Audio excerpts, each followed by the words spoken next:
All right, so I got this thing basically like 70% of the way up, right? But my blue jack up here doesn't have enough lift.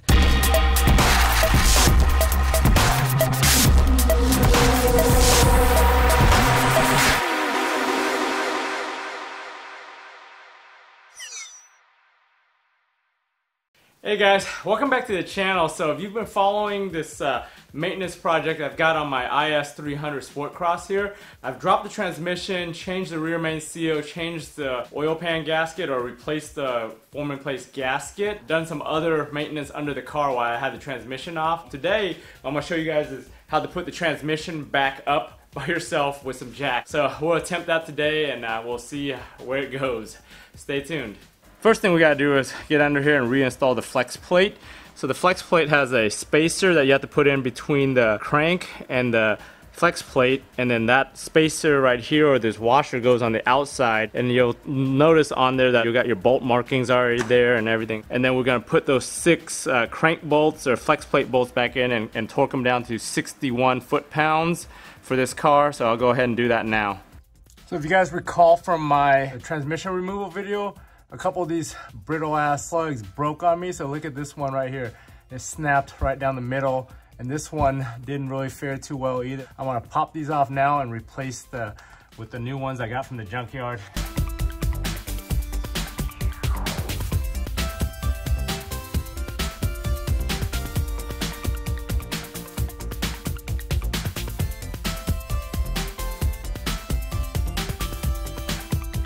Before I get too far on getting these in here, I forgot for the 8 flex plate bolts, you got to put Loctite on them. It comes with an orange Loctite from the factory. I'm going to put some Loctite before I put it in there. All I have is blue. Good enough for me to use blue and torque it down, because I plan to take this off in the next year or so when I do my manual swap and put a flywheel on here. If you're going to do this permanently or for a long period of time, make sure you use the red Loctite.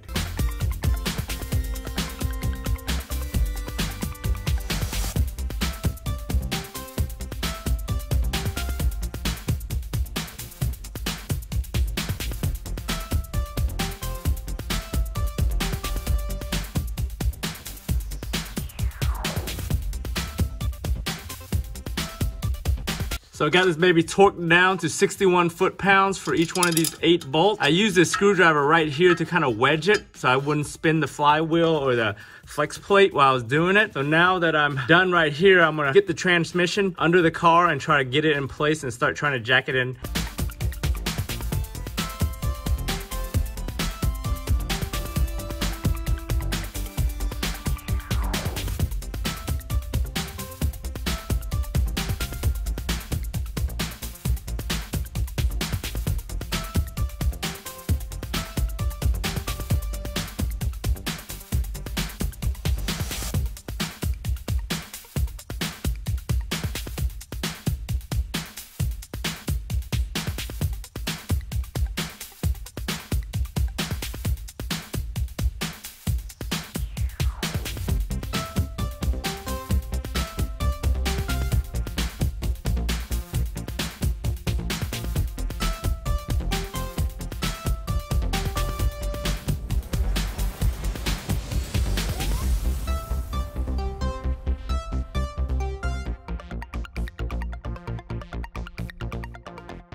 All right, so I got this thing basically like 70% of the way up, but my blue jack up here doesn't have enough lift to get me to line up. And then there's red jack back here. What I did was I actually aligned the mount back here to the second hole, so the transmission is actually back 1 hole, right? So I'm gonna lower this red jack. I'm gonna put my transmission jack that I had, the adapter, onto this guy. And I'm gonna get the transmission jack under there so that way I can lift it higher and then maneuver it with just 1 jack after that.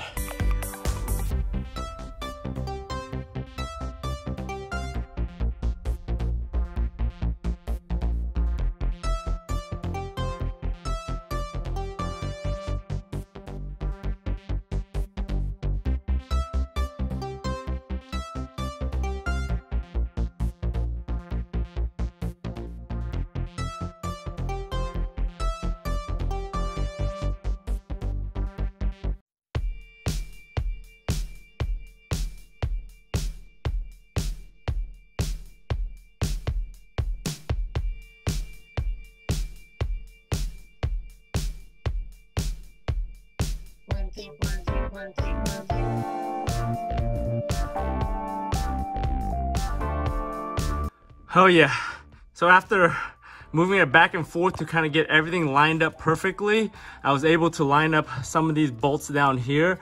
So I got the first few kind of hand threaded in. So now I've got actually 3 of them now, and we're starting to close up the bell housing. So here's where you have to start being careful and just kind of slowly moving it in. You don't want to put too much pressure on any one of these ears because you might end up snapping this bolt or snapping the actual ear because these are all aluminum.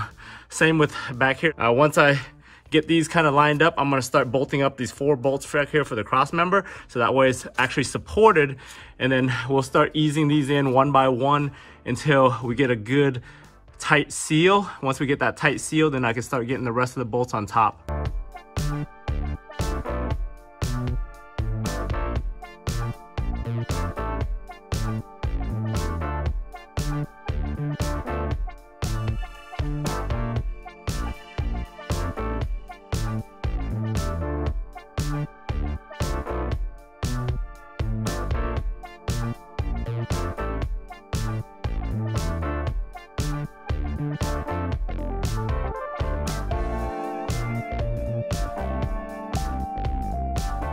So I got all the bolts for the bell housing, the 14s underneath, the 17s on the side.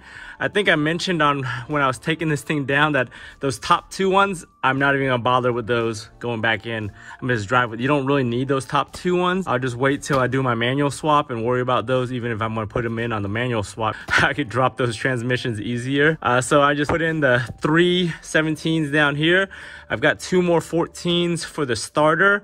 I forgot to put the bolt in for the starter over here, so I might have to wedge the engine a little bit over to get that bolt to clear so it slides through for the starter. And then the top bolt of the starter is a little bit easier to get to on the other side when you're laying the other way. I'll show you in a second. So this is the side with the starter. So there's a bolt that goes right here. It's a little bit long, so it's hitting the firewall right now. So I have to drop the tranny a little bit and kind of wedge it over with a pry bar or something just to get it clearance. And then on top there, on the top, there's another bolt that's, you could easily reach it here before the starter goes in. So I have to slip that bolt in, and then once I slip that bolt in, I can line up the starter, hand thread it, and then get the long extension to reach it.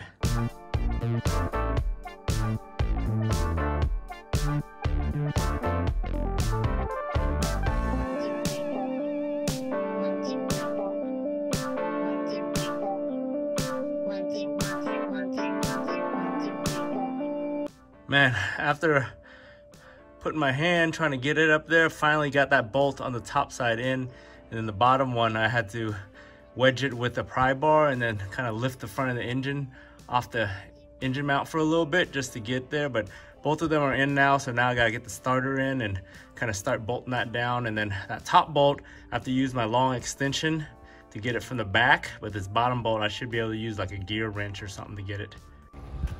Went ahead and pressure cleaned all the parts, the starter, and got all the grease and crap off of there. Got all the grease and everything off the exhaust shields that are under the engine. That way everything is nice and clean when I put it all back together.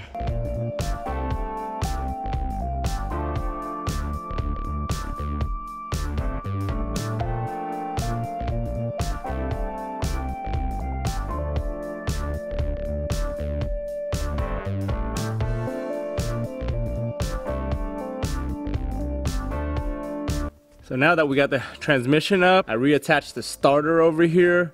What I need to do is put in those 6 bolts for the flex plate to the torque converter right there through the window. In order to do that, you do it just like the way you took it off. So I gotta put it back in, turn the crank. You gotta torque those to 35 foot-pounds. Once I do that, I need to start getting the brackets all mounted up.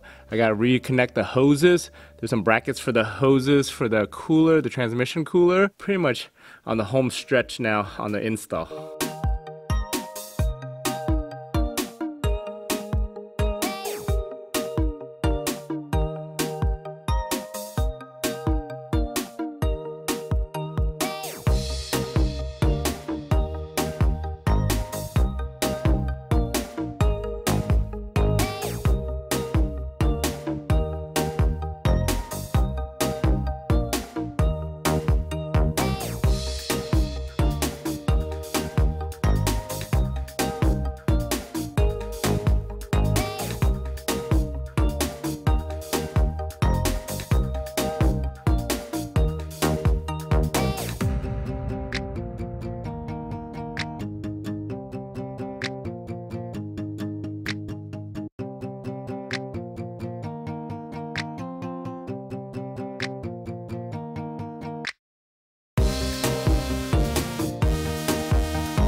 Man, I seriously need a lift or something to work on this damn car. The first struggle I had down here was trying to get these flare nuts threaded into here. That was a big pain in the ass. And then once I got those flared in and tightened up, I started trying to get the lines back onto their bracket. And the front two lines were a pain in the ass to kind of get in because they were all bent out of shape. And then this last mount that mounts right to the transmission here, it was all deformed, and I was probably like 2 or 3 inches away from the transmission as far as the lining being bent. So I had to basically just 2x4 it with a jack and get it pressed right up against the transmission so I can tighten that bracket up.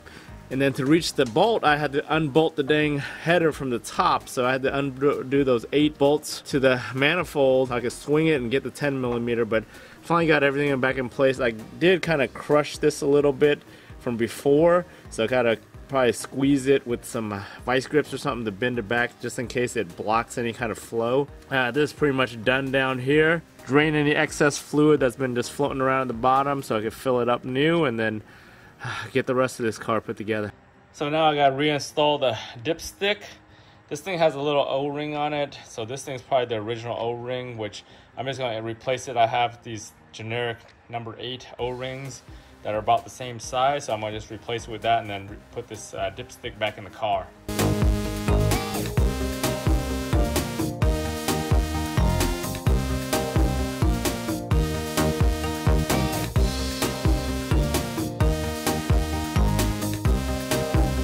So now that we got all the lines attached and everything's ready, we're gonna go ahead and reconnect the parking lever and then get the drive shaft back in here. Once I get the drive shaft, then I can start putting the exhaust and all the panels and everything else underneath back together again.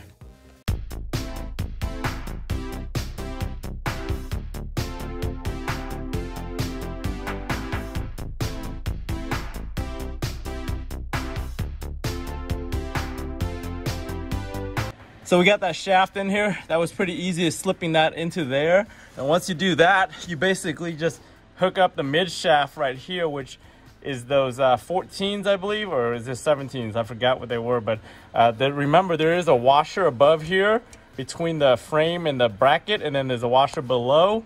And then back here, you kind of got to slip this thing in. It was kind of tight.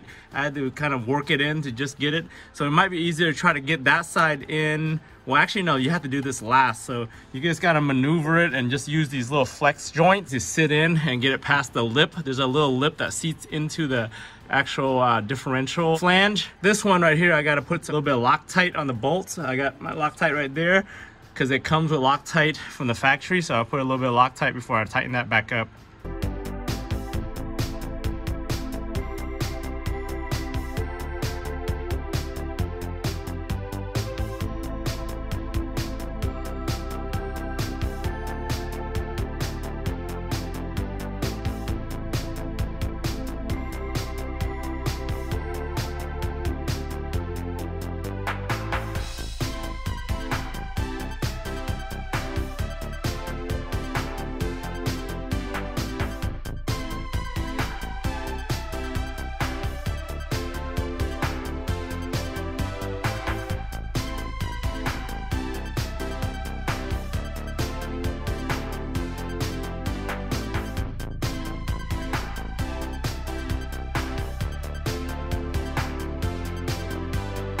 All right, man, we're finally done with this transmission.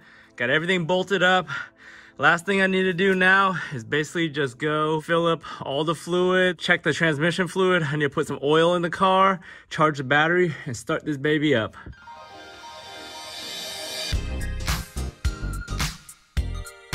So I filled up the oil with 5 quarts of oil. I forgot what this car uses for capacity. I'll check later to see what it is and if I have to add more.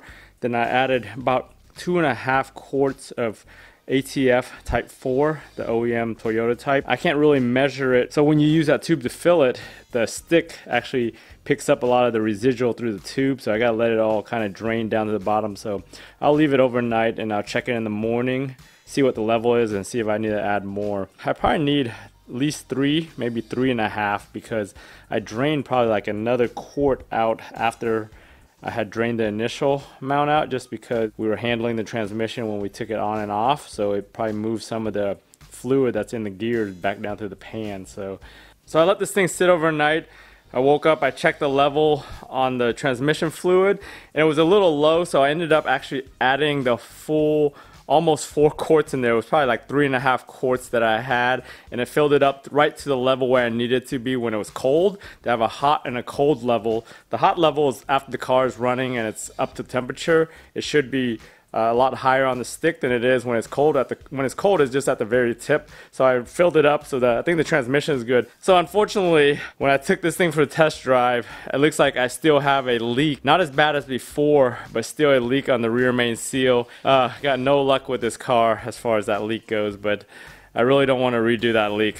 Hey guys, thanks for tuning in all the way to the end of this video on getting that transmission back in there. As you can tell, getting it back in there by yourself is not really as bad as it looks, as long as you're patient and you have the right tools and get the thing jacked up back and forth and just getting it up in there. Unfortunately, I still have that stupid rear main seal leak. I don't know why. If you guys have any idea what it could be, leave a comment in this video and give me some suggestions. I really don't want to take it apart. I'm gonna probably just drive with it and just deal with it to see how bad it gets. If it really annoys me enough where it's leaving too much oil on the ground or wherever I drive, I might drop it again and just do the seal over again. I read a couple of things online, and some people say it could be just anything. It could have been just tapping it in wrong, or that the rod bearings are worn out. I figured if that was the case, the motor would be more vibrating out of center than it is, but who knows? I don't know. I mean, this is the first time I've messed with this motor. So if you guys found the installation part of this video useful, give it a thumbs up. If you want to keep on following me on all the different things I'm doing to this car, go ahead and subscribe to the channel, and I'll talk to you guys next time.